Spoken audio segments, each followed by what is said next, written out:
Hey y'all, welcome back to my channel, and if you're new here, thank you for clicking on the video.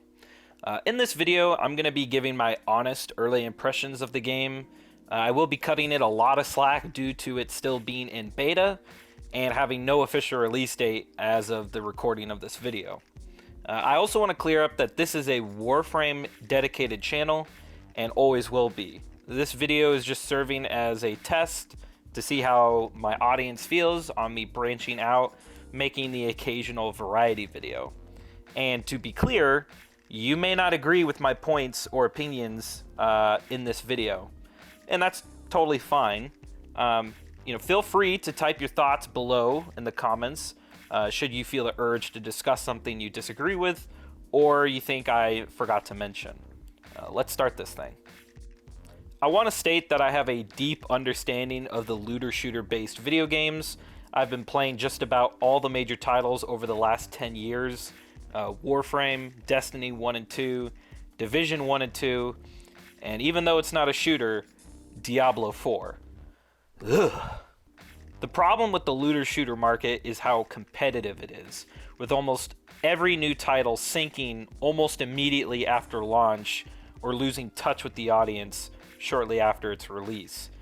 Outriders, Anthem. I give First Descendant props for capitalizing on what makes the big looter shooters so successful and incorporating those aspects into their own title. First Descendant has managed to copy almost all of it, however, not really adding much of its own to the pot. During my playthrough, I started with Ajax, the tank fortifier character who steals a lot of things from Destiny 2's Titan class. The core gameplay you'll experience after beating the introduction is what feels like endless Destiny 2 patrols with loads of Division 2 style running in between. The game comes with a handy grapple hook which surprisingly handles quite well, despite the core of the game handling somewhat clunky. You'll rinse and repeat this till the section of the map is completed, and end it off with a mission node that includes a boss fight. This game includes just about everything you'd expect in this genre. Modding, level progression on everything, character abilities, boss fights, open world, and of course, loot. So, how is the loot? It's actually really good. Weapons feel amazing with tons of variety to choose from and customization variations to match. You'll have 3 weapon slots, primary, secondary, and heavy, all having different mods to take to improve power, similar to Warframe. I have to note that First Descendant weapon progression and modding far and away clears Warframe's opening hours. It feels way more enjoyable and definitely helped me keep playing.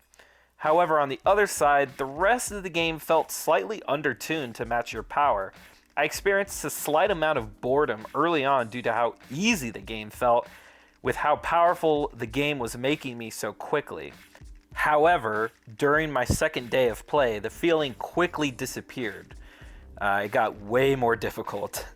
The game has different enemy types as well, but none of them really stand out. The enemies you'll experience in this game are nothing new. They include things like nullifiers like Warframe, where your abilities are turned off.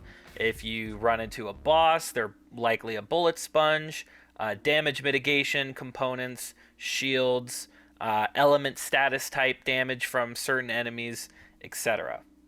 One thing I noticed early on during my playthrough was how fresh each level felt. Despite them all starting as a patrol, it eventually takes you to what kind of feels like a Destiny 2 strike, where you go from room to room clearing ads, which ultimately leads you to the end where a boss is waiting for you and tons of loot. Now, the boss fights aren't exactly special in this game, outside of the Void boss fights, which I'll touch on here shortly. But as you can see here in this clip, you're kind of just running around killing ads, waiting for the boss to spawn. You shoot them, do damage, activate their immune phase, get over the immune phase, do it again, and then they're dead, and you collect the loot. Nothing spectacular in terms of mechanics. It looks like they poured a lot of their effort into the Void boss fights, which are actually extraordinary. Now, the Void boss fights are very similar to the Eidolon hunts in Warframe, as you are working with a team to strategize and maneuver your way around a boss who is attacking you and critting their weak points to activate a down stage where you can do massive burst DPS.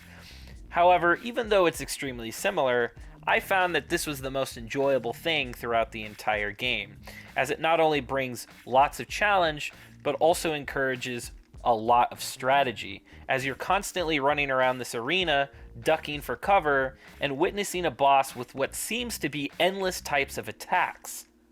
I want to state that this boss fight specifically is level 22, to give you an insight about how difficult it is. Now, the timer you get at the start of each of these is 10 minutes, and even though each of my teammates and I are over leveled for this, we're taking almost the full allotted time to complete it. Like everything else in this game, upon completing it, you are awarded loot. I want to reiterate again just how easy this game is to follow in terms of progression, because everything you do is a linear path. When you complete a mission, it unlocks a new quest, and each quest item you receive completes and opens another. It's very easy to get lost throughout the game, lose track of time, as you're constantly experiencing a level of progression, such as unlocking new characters, new nodes, new missions, fighting new bosses, and acquiring more loot. Like Destiny, First Descendant has a centralized hub that houses merchants, a postmaster, quest givers, the in-game shop, inventory stash, and more. Most of the game's similarities, however, are shared with Warframe. The game offers weapon crafting, mod crafting, and leveling. I also found it really funny that the game even includes mastery rank up, very similar to Warframe, as upon doing so will increase inventory stash, weapon stash, mod capacity, and more. The other loot you'll acquire is components for your character that all have varying degrees of stats and resistances for enemies that you might go up against. When you do so, those stat totals will adjust in accordance to the mods you have, and you can actually start doing some pretty early game build crafting to help you go through the main progression of the game. Now, as you get further in the game, you'll also unlock a mission node called Mind Blocking. Without sparing any details, this is basically ESO inside of Warframe, where you have endless waves of enemies. The longer you're in, the more spawn, and the varying degrees of difficulty will promise you better and better loot. I actually had quite a bit of fun for this. Now, this was actually part of a quest line I had to do, so I wasn't actually expecting this, but for all intents and purposes, it's basically Elite Sanctuary Onslaught for Warframe, but inside of First Descendant. Like I said, though, the longer you're in, the better loot there is, which is something that Warframe actually doesn't necessarily promise. But as you go further, the percentage-based loot drops increase. So it might start at 5%, and by the time you're at wave 10, the drop will promise at 40%, which is pretty interesting. Now, I want to quickly return back to the characters inside of the game. There are 13 currently, and from what I've been told, there are 7 more to be promised within the first year after launch. Now, each character you see will have 4 unique abilities and a passive. The ultimate versions are reminiscent to Prime frames inside of Warframe. As far as what they do and what all the characters do, I can't really say in this video without it being too long, but just take my word for it that each character brings something unique to the table, and they'll all have some place in the meta, depending on what you're trying to run inside the game. Now, if you don't know, like I didn't, this game is actually being developed by Nexion, who unfortunately has a bad track record of developing promising games, having horrible microtransaction practices, driving their player base away, and shutting it down thereafter, blaming it on low player count rather than their horrible game practices. Now, I truly hope this doesn't occur with this game. Now, given the fact that it is free to play, it's entirely possible that this will happen, and this game will not last long like so many other looter shooters in the past. Even though it's a beta, there aren't any microtransactions in the game currently, but I can promise you when the game eventually does go live, whenever that might be, you should experience that quite heavily, considering that this is a free-to-play looter shooter.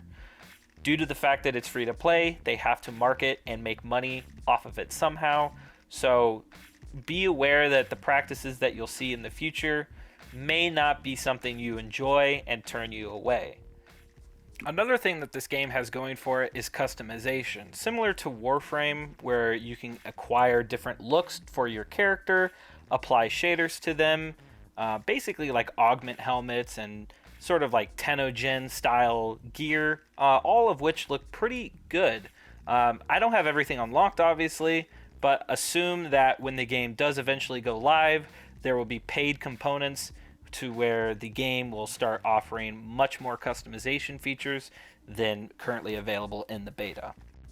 If you made it this far, thank you. This portion of the video is just going to be kind of my closing thoughts, what I think about the game overall, and whether or not you as a viewer should play it, or if you are playing it, should you keep playing it. I think the game has a lot of room to grow. I definitely don't think it's ready for release, and I'm actually glad it doesn't have a release date yet.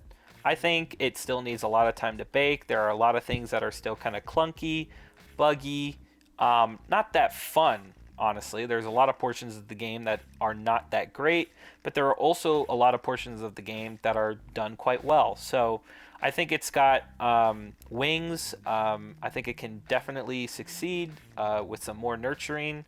But I think it's worth playing now. It's free to play. It's a beta. Give it a shot. Come to your own conclusions. Don't just go based off what I say. Go watch other Twitch streamers and YouTuber videos. A lot of varying opinions on this out there. I never claim that mine are correct. These are just my own and what I think about the game. And that brings us to the end of the video. Thank you so much for watching. I hope you enjoyed. I want to reiterate that this channel is Warframe centric. That is the primary purpose of this channel, is just to cover Warframe related content. Now, this is just a test to see how my viewers react. If they want me to cover this game, if it turns out to be pretty good, and if you guys want to, I will. Based off my views on what I think about the game, let me know as well in the comments what you thought about my opinions and the overall style of this video. It's kind of the first I've ever done, so if you think I should do something better, let me know. But with that out of the way, I want to thank you guys so much for watching. I'll catch you in the next one. Peace out.